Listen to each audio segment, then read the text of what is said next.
Hello and welcome. I'm Jacqueline Whitmore. I am the founder and director of the Protocol School of Palm Beach, and this is my live show, Living an Elegant Life. And I have a special guest that you have probably seen before during some of my interviews. He's back, and he's back with a brand new book. It is Simon T. Bailey.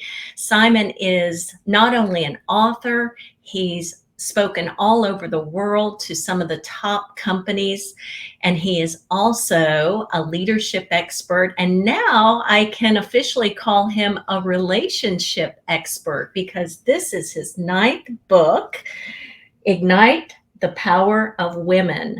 This is a guide for men. So ladies, if you want to get your special guy a nice gift this summer or for the holidays, this is the book I highly recommend. So without further ado, I'd like to welcome my special guest, Simon T. Bailey. Hi, Simon. How are you? I'm great. Welcome back.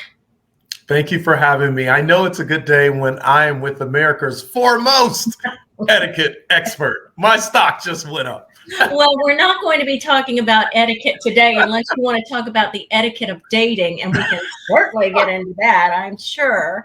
But I'm really interested in talking more about your new book, Ignite the Power of Women. And I mean, this is something that I didn't expect from you. You have written, 8 books on brilliance, and now you've taken your life in a new direction, and now you're writing about relationships.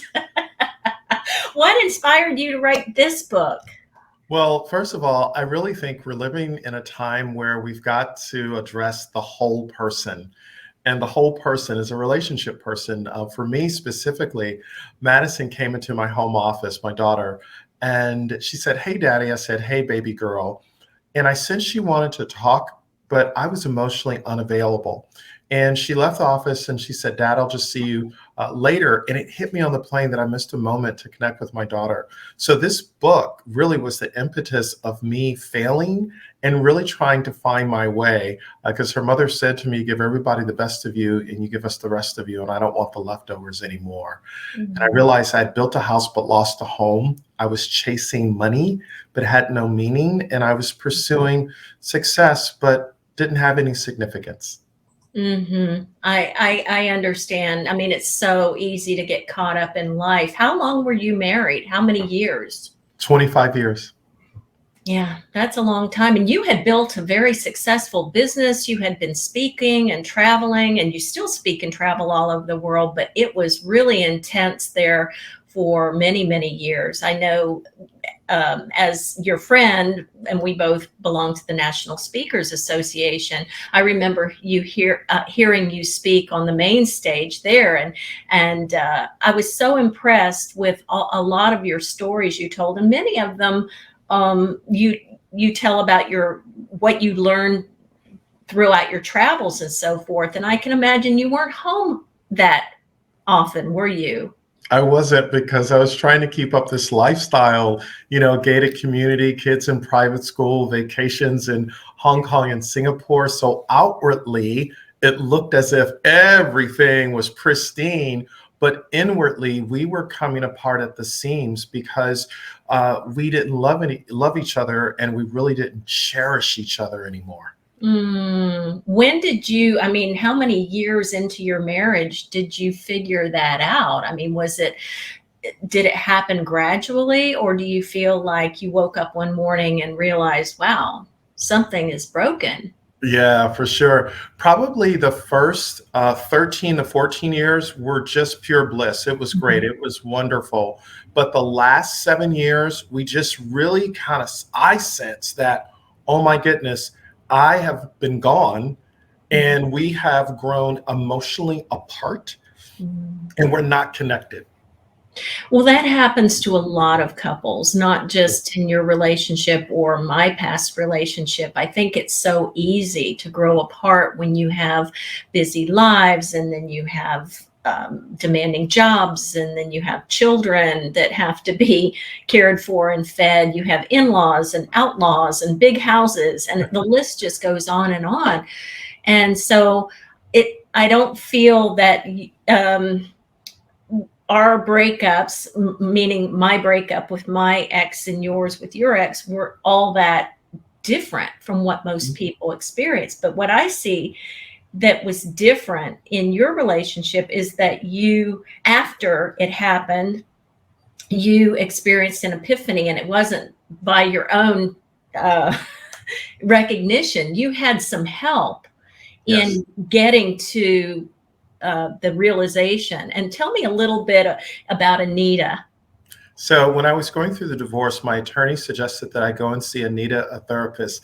And no guy wants to go and sit on a sofa with a therapist named Anita that's been practicing for 40 years and has more degrees than a thermostat. But there, Jacqueline, I found myself sitting on the sofa, bearing my soul. And Anita said something to me very powerful. She said, number one, whatever you don't deal with will eventually deal with you. And I was like, what? Who says that, right? And the second thing she shared with me is that there's a lot of research out about fathers and daughters and their relationships, but there's emerging research about mothers and sons. And she said, you have been mama to death. You are a mama's boy, and there's something there. You've got to get that right. And I was just like a deer in the headlights when she said it, because she said, you're going to carry it into your next relationship. And then the third thing, she said, professionally and in business, until you deal with that, you will never show up whole, WHOLE. There will always be a hole, HOLE, in your soul. Okay, so now let's dig in a little bit deeper. So Anita was saying that you had issues with your mom. You were does that mean you were very close to your mom? You were too close to your mom? You weren't close enough? I mean, tell me a little bit about that. Yeah, so I had an arm's length relationship with my mom. When my father had passed away, on his deathbed, he said to me and my brothers, whatever you do, take care of your mom. So I had been stroking a check to my mom for 7, 8 years. And our relationship was basically a Sunday morning call for 5 minutes. How are you, mom? Everything's great. You need anything? Great. Okay, I love you. And that was it. No deep conversation. How are you doing? Because something had happened when I was 8 years of age, that I was holding resentment in my heart against my mom. And so it showed up in me distancing myself from her and not really opening up to share with her what was going on with me. So something happened at 8 years of age that you harbored this resentment, Mm-hmm. and you held on to that since childhood. Well, when did you in the book, you talk about opening up to your mom one day. You talk Mm-hmm. about calling her and having a conversation with her. Was this after Anita prompted you to do so? And how did that all shake out? Yes. So with Anita's encouragement, I made the call to my mom. My mom said she had been waiting to have the conversation for 35 years. And it was it was a tender moment for both of us, because I felt a sense of release that we could actually talk to each other, not at each other. And it was a tremendous breakthrough. And the next time I saw my mom physically, I just sat down next to her and just held her hand and just rubbed her arm. Mom will be 82 on Sunday. And to just have this time with her after having that conversation truly became a healing and therapeutic for both of us, because we both needed it. Well, something you also mentioned in the book about your dad is he worked a lot. Mhm. And I understand that parents often work a lot to make sure their children have everything they need in life. And your dad was no exception. And your dad's way of showing love was by working hard. And I thought it was interesting because knowing that and knowing your story, I saw how you were working hard to provide for your family as well. So that was his way of showing love, was transferred to you. Mhm. Um, can you talk a little bit more about that? Yeah, what I realized that there was a father void of validation and affirmation that I needed from my dad. So I was doing everything to get his approval. Dad, do you see me? Am I okay? Do I matter? And the mother of my children said to me, "You've never really affirmed or validated our children." And I said, "Because my dad never did it for me." And she said, "You may want to do something about that." So I'm talking to my dad, and I said, "Dad, you never told me that you loved me." And he said, when he was growing up in Jamaica, his father died, and he had to take care of the family. And so he said, "Simon, I've put food on the table, clothes on your back, a shelter over your head." That was my way of saying that I loved you. But I said, "Dad, you never said it." And he said to me, "You cannot do what's never been done. You cannot be who you've not become. And you can't give what you didn't receive," because he never got it from his dad. Mhm. And he paused and he said for the first time, "I love you and I believe in you." And when he said it, it just unlocked something in me, because for the first time, I was able to tell Daniel and Madison that I love them and I believe in them. And it even went a step further. When I talk to my brothers, I have three brothers, and most guys, they finish a call, "Hey man, have a good day." That's it. My brother started saying, "I love you," all because my dad reversed how he had been raised to leave a different imprint on the head and heart and the hands of his sons. Wow, so he did actually get to tell you that before he passed away. How long ago Yes. was that, Oh my Simon? goodness, dad had transitioned almost a decade ago. And right again on his deathbed, I flew up to Buffalo, New York, walked into the hospital room, and he was in a coma like state. And my mom said, "Reginald, Reginald, Simon's here." And my father woke up out of this coma like state and he said to me, "I love you and I believe in you. And whatever you do, put God first." And he closed his eyes. And a few days later, he transitioned. And so I am just standing on the shoulders of an amazing man and woman that has kind of helped me be who I am today. That's a beautiful story. Well, this book was written as a guide for men, but you talk so much about the power of women. And it's in the pages, you write a lot of statistics and facts on how um, women are such influencers in many different facets of life. And but yet this is a guide for men. And what was the purpose when you were writing this? It wasn't about man bashing or telling men how terrible they are, but I think in my mind, when I read it, it was shedding a light on how to treat a Yes. woman. Is that am I correct in that? You're spot on. So I was writing to really help men and women think about, how do we increase our relationship IQ? For men specifically, how do you begin to understand that women don't want to be controlled? They want to be understood. How do you begin to understand a man or a woman? For women, how do you begin to understand why sometimes we as men shut down and suppress our emotions and don't want to be vulnerable because we think we might lose our masculine card? So I wanted to just create this conversation to say, even in business, how do we begin to see women that we work with as our blood sisters and begin to serve accordingly for who we become better together? Yes, that's very powerful. Well, and there are also some interesting stories about your dating experience after you got a divorce. You dipped your toe in the dating scene. And I can so relate to that because the days you and I got married, Mhm. there were no dating No, apps. there wasn't. There weren't any dating websites.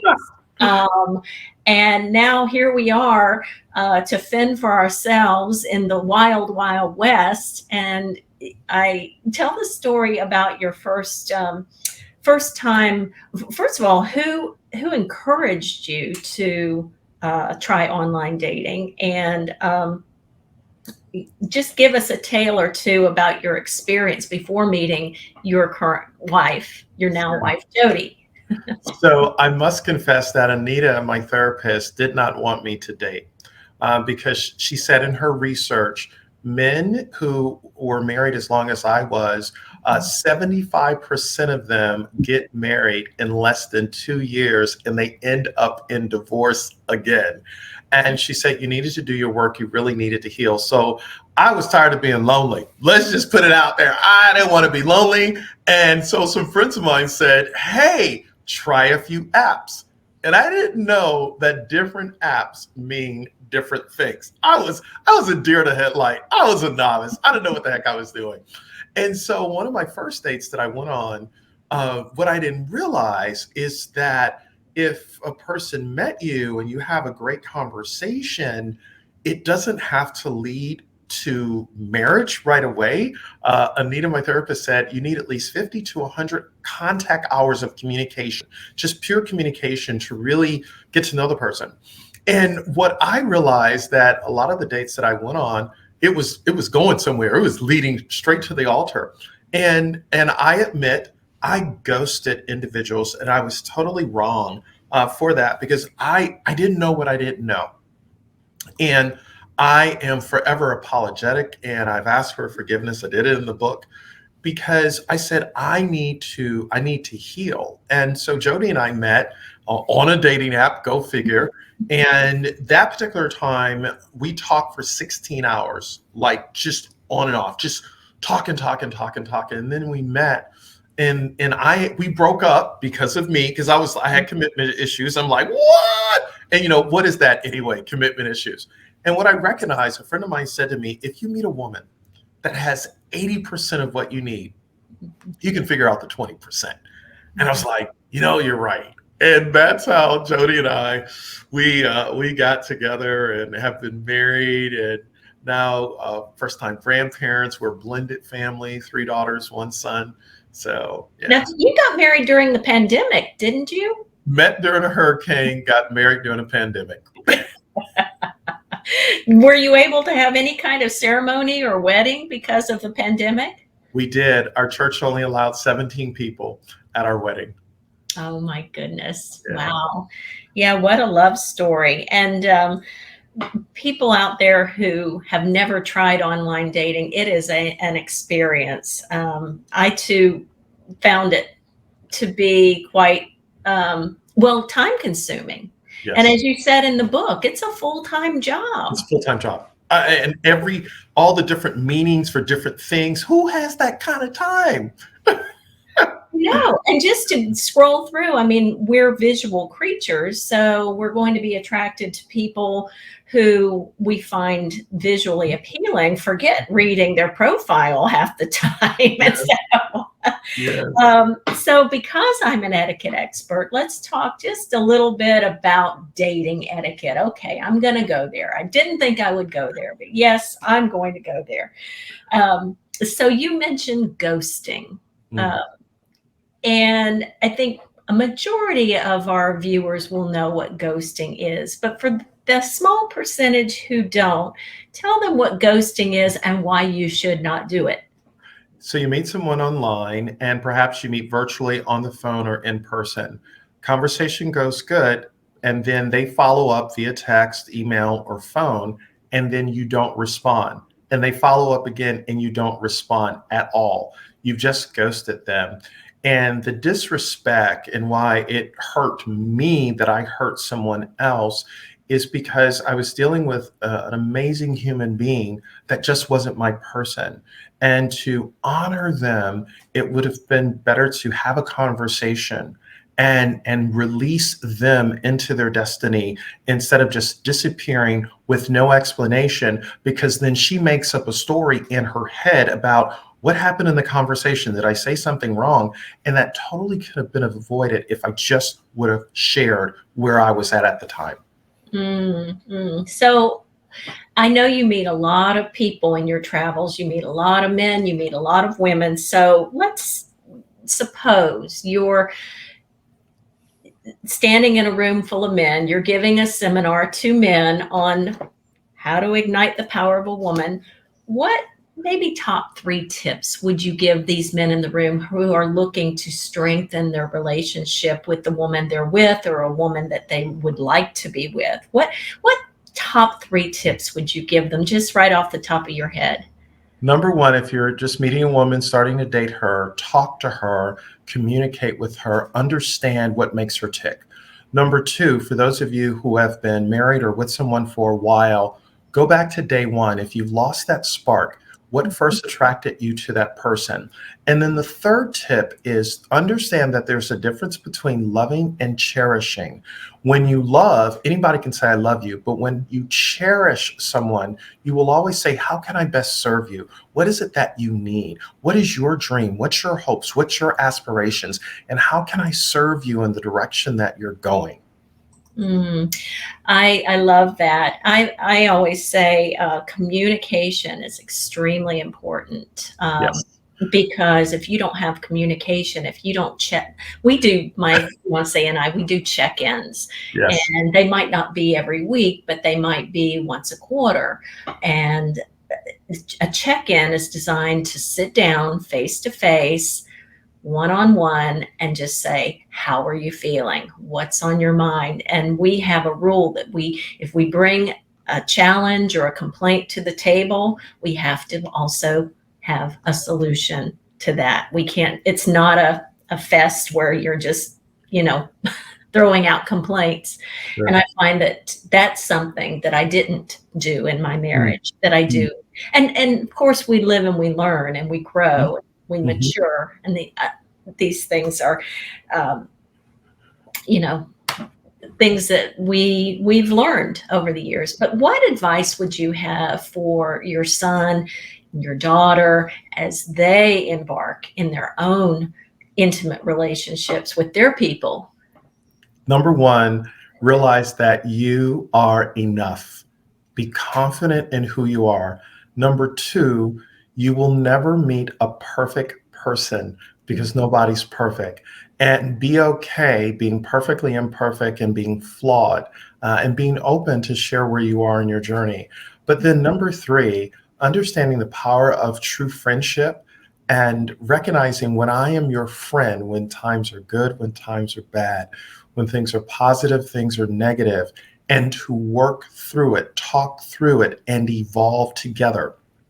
I'll throw in just another one. Uh-huh. You'll meet somebody. They come through door number one. You come through door number two. Both having history, but together, can you find door three and emerge together with your history, experiences, and everything you know? And you mentioned a good point about perfection, that there are no perfect relationships in this world. And we don't come to the table with a manual saying, here's how you deal with me. Yeah. Here's my operating instructions. Through trial and error. And sometimes I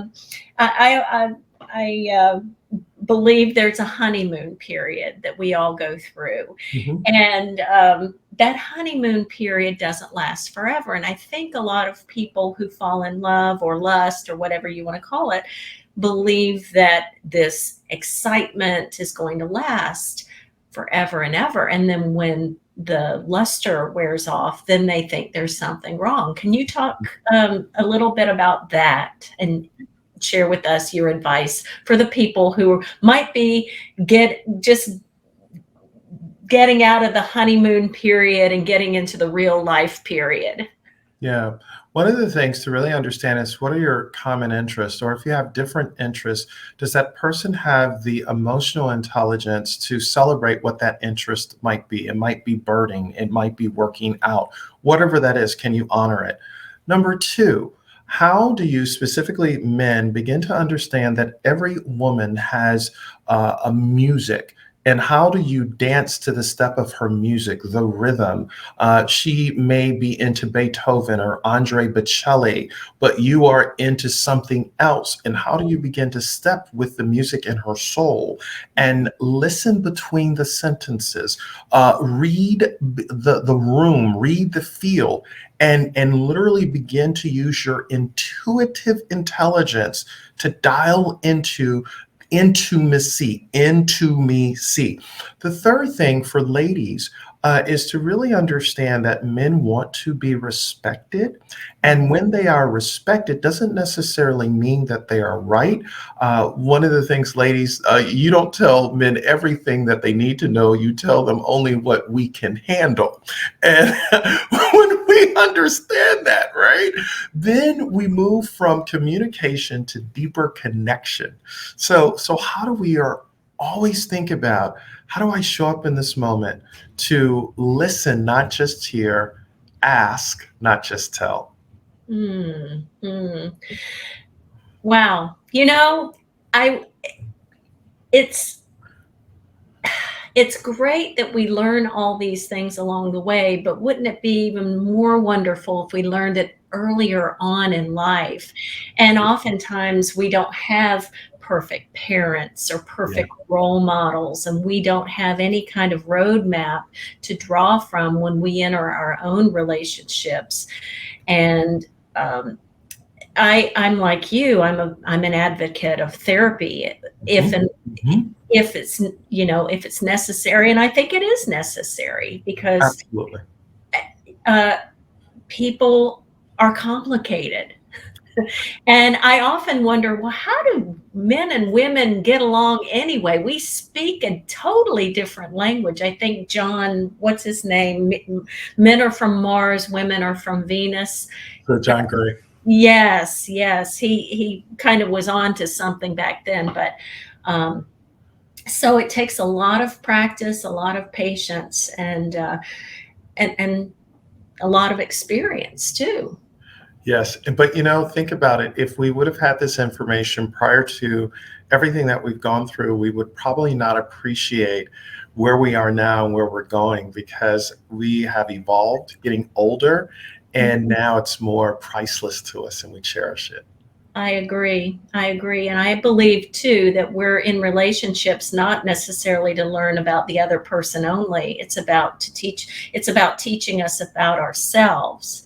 That's Yes. what relationships are about. And we think we know ourselves, but you don't know yourself fully until you merge with another person. That person becomes the mirror. Yes. Yes. You've read the book. You're speaking my language. You don't know yourself by yourself. You know yourself, to your point, in the context of a relationship where you realize I I need to show up differently and better. I need to be a better human being. Mm, mm. So now life is good. You're married to Jody. What are you learning? What life lessons are you learning with her now? So we just had this conversation the other day, and by the way, I'm in therapy right now, just because I'm continuing to do my work. So So you're back with Anita? actually, I have a new therapist that a friend recommended to me. Her name is Rachel, and she's amazing. Oh, wow. So what Jody and I discovered is we are both type A. She is an alpha female. I'm an alpha male.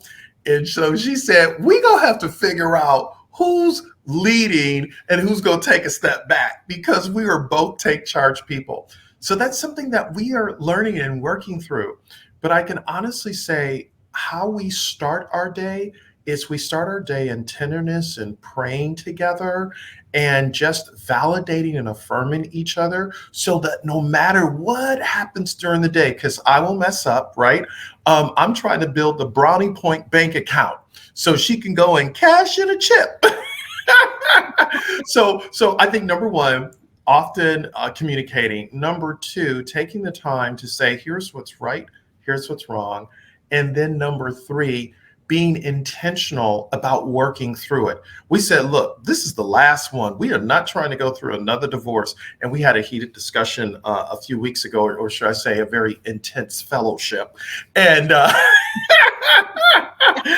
and we worked through it because I had that fight or flight. I was like, oh my goodness, this reminds me of that. And I'm shutting down, telling you what I was sharing with Rachel on my therapy appointment. And when I recognized, Rachel invited me to step back and say, buddy, you were at the scene of the accident when this happened.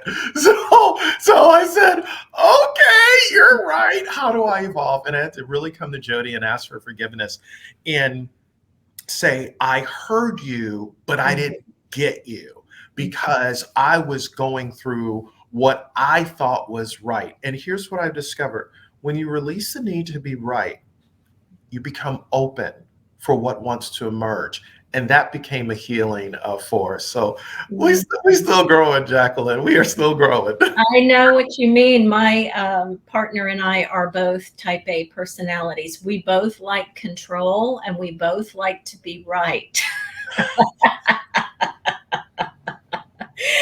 And there's something about being a speaker. When you go on stage, everybody loves you and Yes. everybody listens to you and everybody absorbs what you say and they give you standing ovations and blow you kisses and blah, blah, blah. And you're always right.